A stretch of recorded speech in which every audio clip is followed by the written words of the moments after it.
Hi, how are you? Hi, hello Robert, how are you? Very good. It's very nice to meet you online like this. Same here, same here. Yeah. So, your film Doug Doug, how did the film begin for you? Where was the idea? How did the ideas come forward, and how did you start writing the film?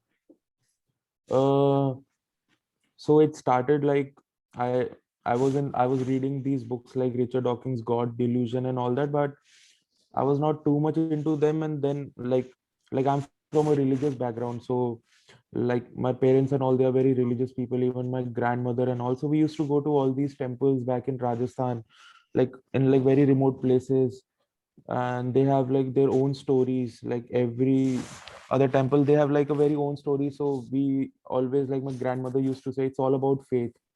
Like you can you can worship anything. Like if you have true faith in it, it will resonate and something will work for you. So it's about true blind faith. So I'm like, yeah, that's cool idea. So how do we express that?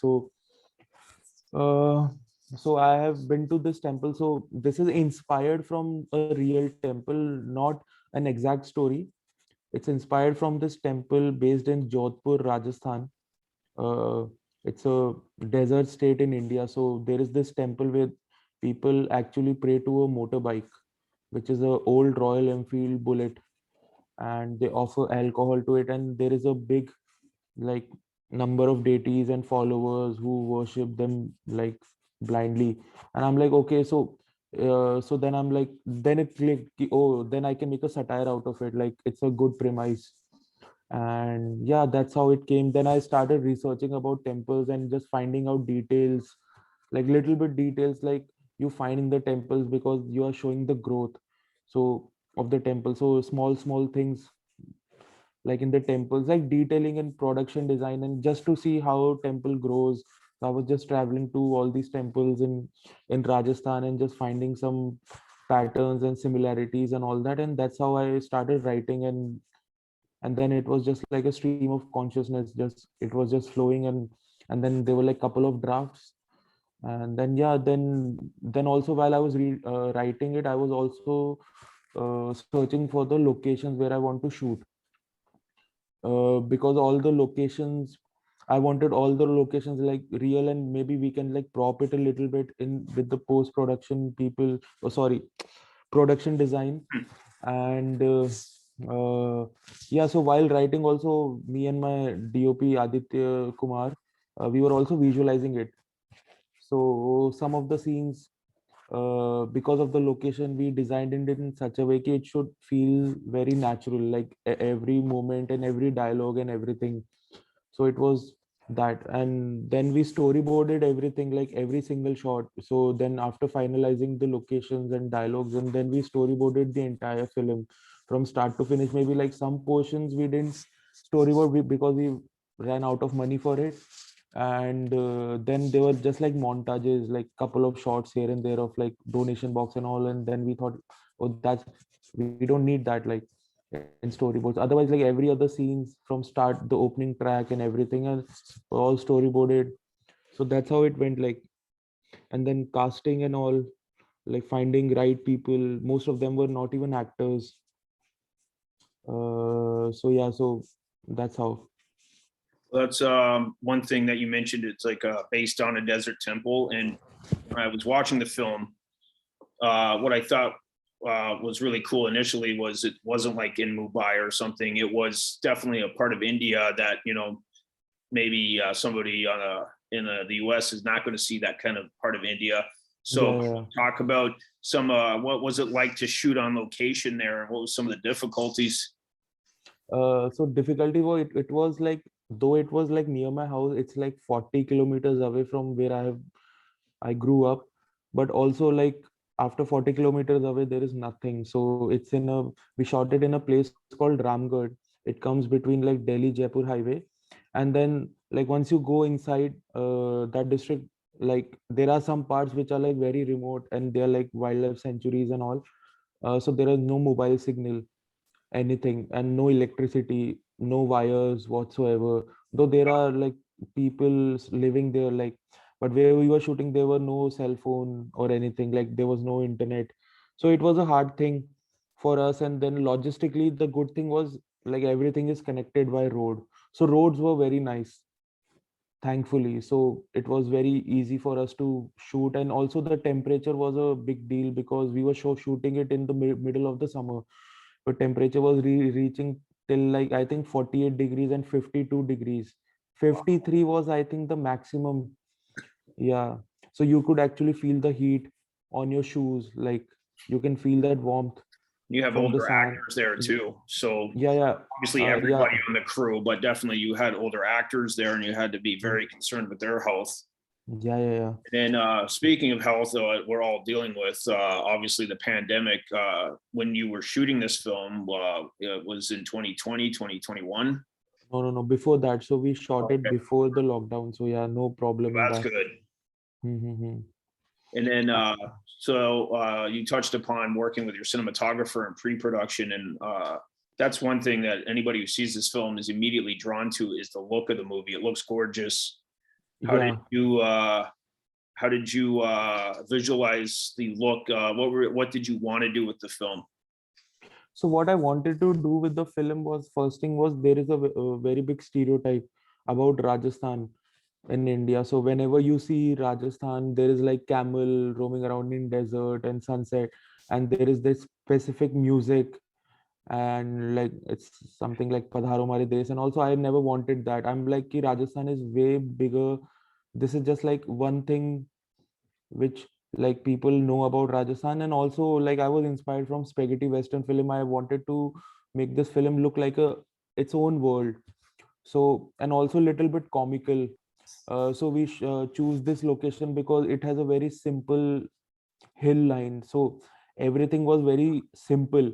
So it looks like, okay, someone has actually drawn it. Like when you draw a hill or something, like as a kid, so you start from the top corner and then you make these lines. So the movie, the hills and all were, and also to make it more like cartoonish and like easy to look at. So that was the first thing. And then was like mostly we were inspired from this film called No Country for Old Men. I love the cinematography, I love the look, but it was all beige, but we wanted some colors in that. So we were thinking of all the colors, what we can use and how to make it in that palette.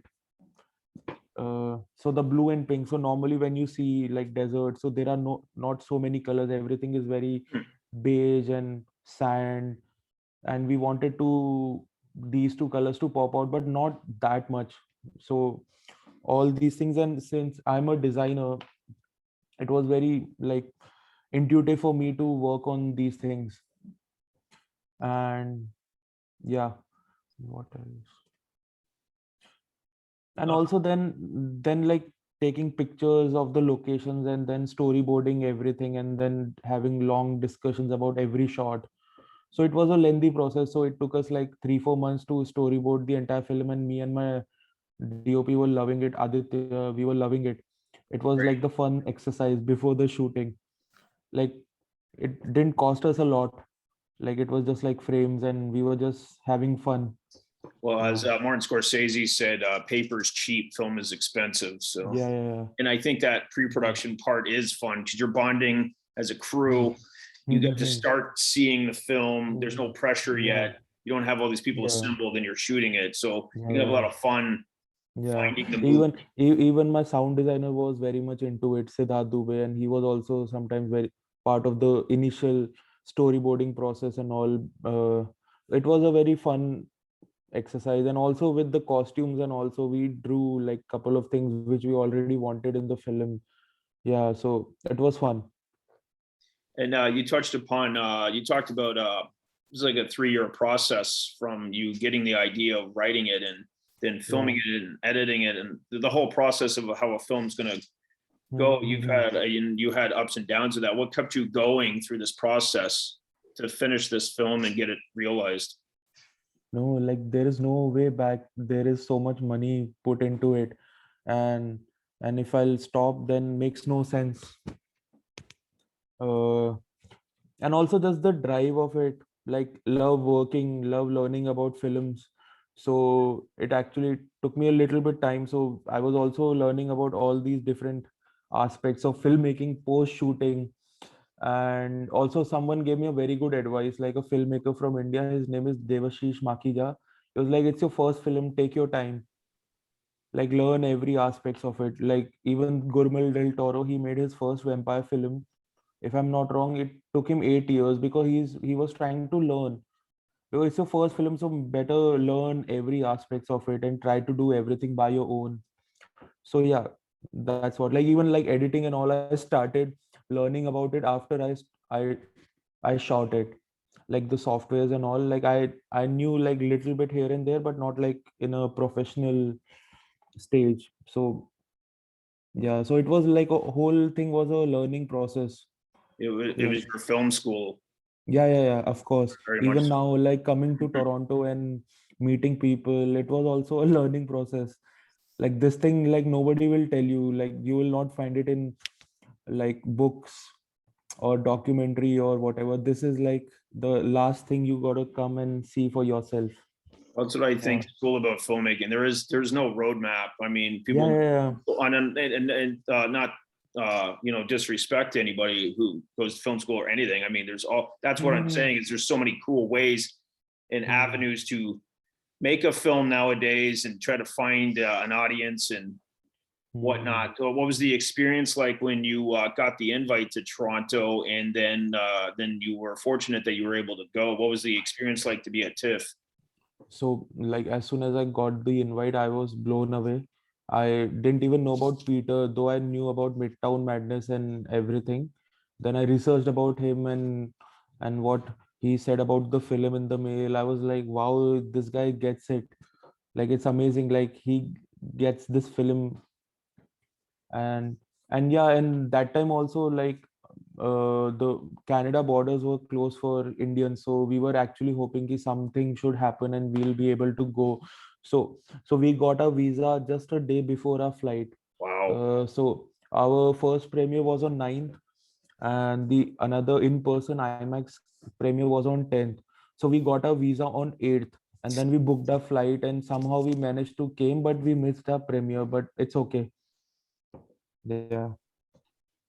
It was great. It's great that you were able to go though. There were Yeah, so so we many. had to do like lots of RT-PCR. So we traveled from India to Dubai and from Dubai to Canada. So we had to wait for like 8, 9 hours to get our RT-PCR report Mhm. and then fly back. And then once you are here, then get another RT-PCR done. And now I think when we are going back, we have to follow the same process, like get our RT-PCR done again, and then go and then get your RT-PCR again, and then go and meet your family. So let's see. In the opening narration, my wife and I were watching the film, and then it was funny. I started watching it, and then I resumed it when she came home, and then we watched it together.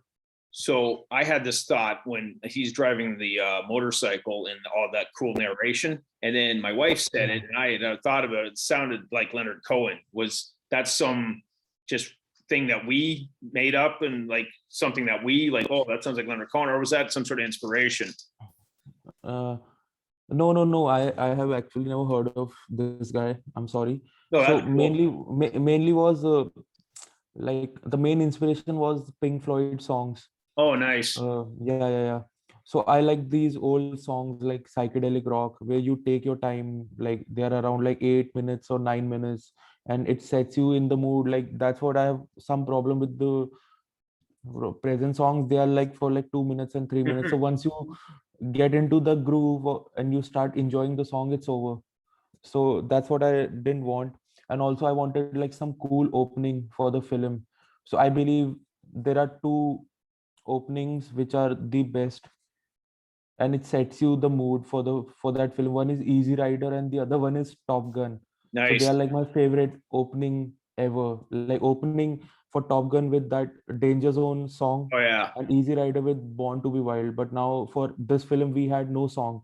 So the main challenge was to create a song for our visuals. So the composer Salvage Audio Collective and the lyricist and vocalist Ankur Tiwari, Mhm. They wrote the song, and also the sound, the voice, it's actually similar to the actor's voice. So the actor Altaf Khan has a very deep voice, like Josh Brolin or something. So I was like, it will be cool, like if he's just like, he's so cool, like he's not even singing, he's just rapping it, but in a very mellow way. uh, Yeah, no, it definitely you yeah, did you and your team did a great job pulling that off because yeah, it does pull you into the movie and sets yeah. this tone for it. So you did a Mhm. great job with that. Hmm. And I wanted the lyrics to be like water just flowing, and you're just enjoying the groove. So even though at the start it's a very chill vibe, it's evening and he's just getting out of the restaurant, like a roadside dhaba, and then you then it takes a u-turn and it becomes in something in a very danger zone where you don't know if he's gonna fall, he's gonna die, and he's just focusing and just riding. And that's why the lyrics are like that, ki he's calm and he's still, like even though you it looks like ki he doesn't know what he's doing, he might fall or something, but he's focused, he's calm. And I don't know, like people say like you should not drink and drive, but there is a very sweet spot uh, when you hit the right spot, and it's amazing. So I wanted to showcase that sweet spot, though it's though it's not good Well, I to was like, show, because he is not wearing helmet or anything, but no, that's how no. like. And he's going into oncoming traffic and people are swerving. Mm. Yeah, yeah, For yeah, a moment there, he's right there. He's in the zone, yeah, yeah, the yeah, yeah, danger that's zone. what. Yeah, yes. So, So yeah, so yeah, tell me. going through this process, how do you, what do you think you've learned as a filmmaker? What do you think? There's something that maybe you had an idea about filmmaking, but now going through this process, what do you think looking back on it that you're like, oh, that's something I definitely learned from So learning. there were like 2, 3 quotes from my favorite filmmakers Mhm. that I didn't get before I was shooting it, but when I was shooting it, I totally get it. So one was from David Fincher. Like he said, "Ki like you have 4 more shots for the day, and you know you can only take one, and that's how when you become a filmmaker." So that was happening with me every day. I'm like, okay, now I get it. And the other one was from James Cameron. Like filmmaking is constant problem solving, like it's a design process and you have to constantly solve problem, like minute to bigger. So that was the big thing. And also compartmentalize your brain in thinking, like just not on one level but different levels, and then making a decision, so which I really liked, like that constant like thinking in the pressure, which I really liked. And what else? And the other one was from Christopher Nolan. He said like you have to stick to your guns, like as a filmmaker you got to stick to your guns, like your vision, you do have to compromise here and there, but you have to make sure that vision is intact. And that was the biggest challenge in the film, because of weather conditions and everything, and because it's our first film as an independent uh, production house, so we didn't have that much resources.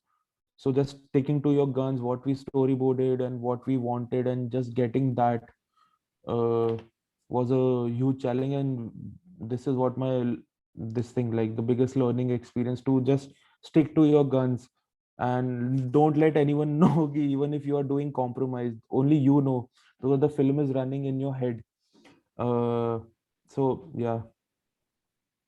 And what else? And also don't shout at actors, just uh, take them in the corner and just say whatever you want to say and be calm about it. And very important was to be calm at the set, like as a director, just be calm. And because otherwise your mind will not work, you will not think clearly. So just being calm, and with the right team, if you want to go and tell, if you want to shout at someone, maybe an extra or someone, tell your AD or your friend, bro, just go and tell him I want to be calm. Then he'll go and he'll he'll shout at him, like that. If like someone is looking in the camera, because it was in a village, so sometimes people were coming and you can't shout at them because they'll, it's not nice. So send someone, just go and tell them. So all that. And the main thing was just be patient. Like there are certain things which are not in your control.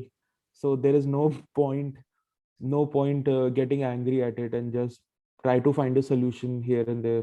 Yeah, you definitely have to roll with whatever the day presents you. Yeah, of course, of course.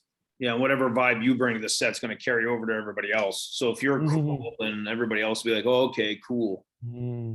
So Yeah. no, that's great. That it's phenomenal that you were able to create this film and then have it premiere at TIFF. No, no, the film looks very chill and calm, but there was not a single day where I was calm. Like I didn't smile for 4 months when I was shooting, because so much thing was going wrong, and I was just in the focus and just talking to my DOPs and my sound designer and everyone, the production designers, all of them are my friends. So just talking with them and just to be calm and just be like, yeah, so we gotta find some solution. Things are not working out. The poster is destroyed. The poster in the film, Mhm. because of wind and storm last night, and some people like stole the poster because the Wow. girls were very appealing, so they just stole that. Yeah, so the villagers stole that poster. So now we are like, now what can we do? Like we can't even tell someone to guard the poster at night because it's middle of nowhere. Yeah. And and then It goes back to people that are, remote yeah, location. and people are just like we got, I think, 12 printout of that poster, Mhm. and 10 were just people just stole it. Because we can't do anything. Like it takes time uh, to put it back. And the girls were so appealing in the film, so we actually found somewhere like people have actually put it in their home because the girls were so appealing. But Well, yeah, it's yeah and sometimes that someone just poster is very central steal to the some movie. rod of the, like some iron, some support. Yeah, so someone stole a, like a pillar of that board, so the poster was all flimsy. So now we can't shoot. We gotta first make sure it sticks. So all these problems, but all were like very fun. If it's how you look at it, though we were losing money, but we can't do anything about it. You just gotta be patient and just find and just think of some solutions. Yeah. Once you got into the editing room with all the footage, were you editing at all while you were shooting it, or did you just shoot it and then start editing it? No. So that I didn't do. So we started editing after we shot the film, though like films schedule were in like 4 parts, so we had like couple of days, so we just put some shots here and there just to see the continuity is right or wrong, and then we started editing after we shot the film. Mm. That's so now once the film is now out, as they say, once the film is shown somewhere, it's no longer your film. It, takes on its own life. People are going to find it.